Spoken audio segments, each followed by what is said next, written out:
see this take place on the doorsteps of the Iranian embassy yesterday is the most Mm. remarkable element to this. They say that this is the consulate building of the Iranian embassy. Right next door is the Canadian embassy. That's sovereign soil. I mean, so that's a remarkable moment to see a building completely flattened by an airstrike right next to the Iranian embassy. That I mean, that's as close as you can come to telling Iran what are you going to do about it. We can cross now live to Tel Aviv and get the latest from journalist Zach Anders. Morning, Zach. Hi, good morning, James. Let's begin with the attack on the Iranian consulate in Damascus. Just talk us through what we know happened.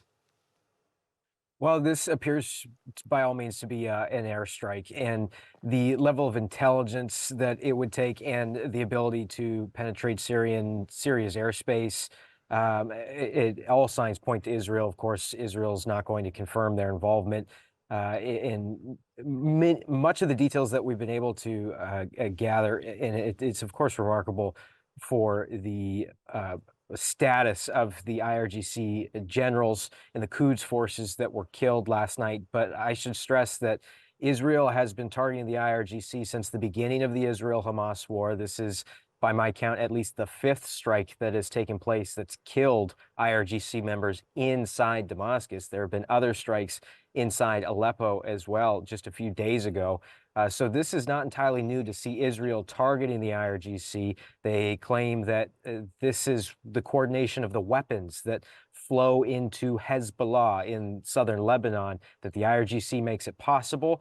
A lot of the times we've seen these targeted strikes take place at the airfields in Aleppo and Damascus, and we've been told that there are neighborhoods that support this weapons shipment around those airfields. But to see this take place on the doorsteps of the Iranian embassy yesterday is the most Mm. remarkable element to this.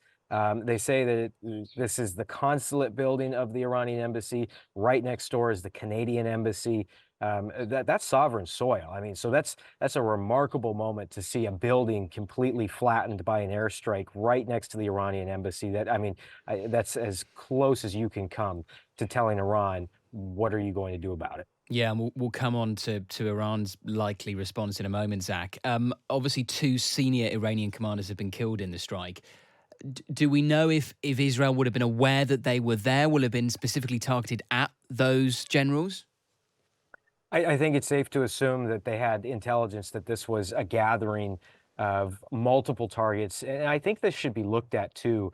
As we've now on January 2nd, after the new year, we saw the IDF target Salal al-Aruri, one of the top Hamas leaders that was inside Beirut at the time. That seemed like it had crossed a line and was an escalation of this conflict.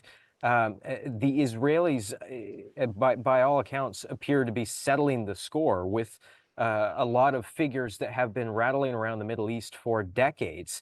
This Mohammad Reza Zahedi, the top Quds force general that was killed last night in Damascus, this is a man who's been in the IRGC for a long time, for decades, and in many regards, Israel has been eliminating their enemies in these different arenas, these different fields during the Israel-Hamas conflict, and isolating the leaders of Hezbollah, Nasrallah, isolating the leader of Iran, Ayatollah Khamenei, and certainly isolating Hamas's leader, Sinwar, who's probably at this point in the deepest, darkest point of the Hamas tunnel network.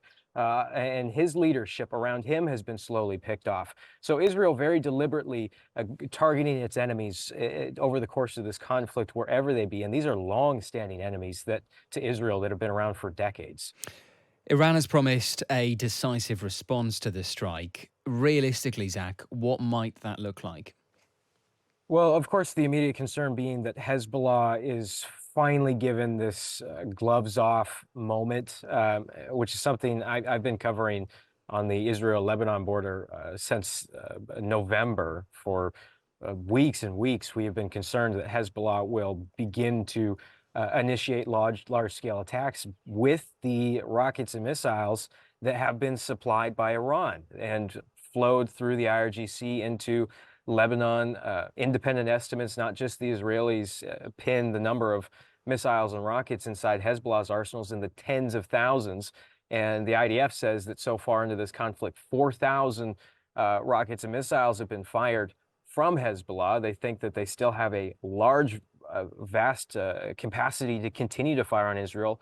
The key modifier here is that Hezbollah has largely contained their attempts to strike Israeli targets to a zone within just a few kilometers of the border. There have been a few moments where we've seen drones that attempted to reach as far south as Haifa. But the main concern being that if the moment comes, Hezbollah would attempt a large-scale aerial attack, what's called a saturation attack, attempting to overwhelm Israeli air defenses, and could do so at targets all throughout the country, not just in the north of the country. They could target places like here in Tel Aviv, like Jerusalem. So that's the main concern. We haven't seen that yet, and that would be the most effective way that Iran could strike back at Israel. But this is taking place where we see Israel and Iran somewhat it's a shadow war that's been taking place against the two, largely taking place inside Syrian territory. But we haven't seen Iran launch anything from their territory over the course of this conflict. So I think a key marker to tell whether or not this is truly escalating is whether we see Hezbollah attempt a farther strike into Israel, or we see Iran attempting launches on Israeli or U.S. interests from their own sovereign soil. Meanwhile, Zach, four international volunteers, including a Briton, have reportedly been killed in an Israeli airstrike in Gaza. Just bring us up to speed with what we know about this. Yeah, and the IDF saying that they're investigating this incident. I've seen some of the images last night as the news broke here around midnight was gut wrenching. It was awful to see. I don't have the exact expertise in seeing some of these images to tell you whether or not it was an airstrike. The World Central Kitchen is saying that it does.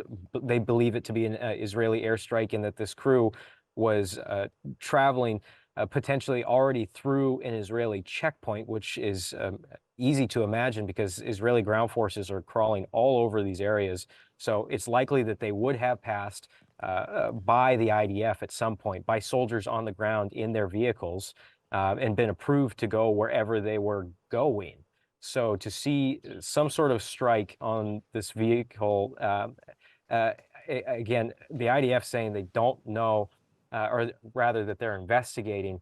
I would caution that at this point, and it just being now a few hours, that we don't know for certain whether or not this was an airstrike. But of course, the number of options of what this could be are very limited.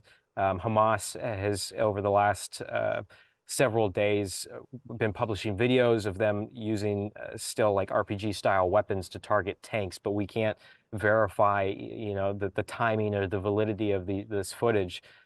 So absolutely heart-wrenching, gut-wrenching to see what's taking place. We saw the bodies last night and the images of those passports blood-stained, an Australian, Mm. British, and I believe an Irish, or sorry, a Polish national. Zach, really appreciate the update. Thank you so much for your time. Thanks, James. Zach Anders there, a journalist based in Tel Aviv. And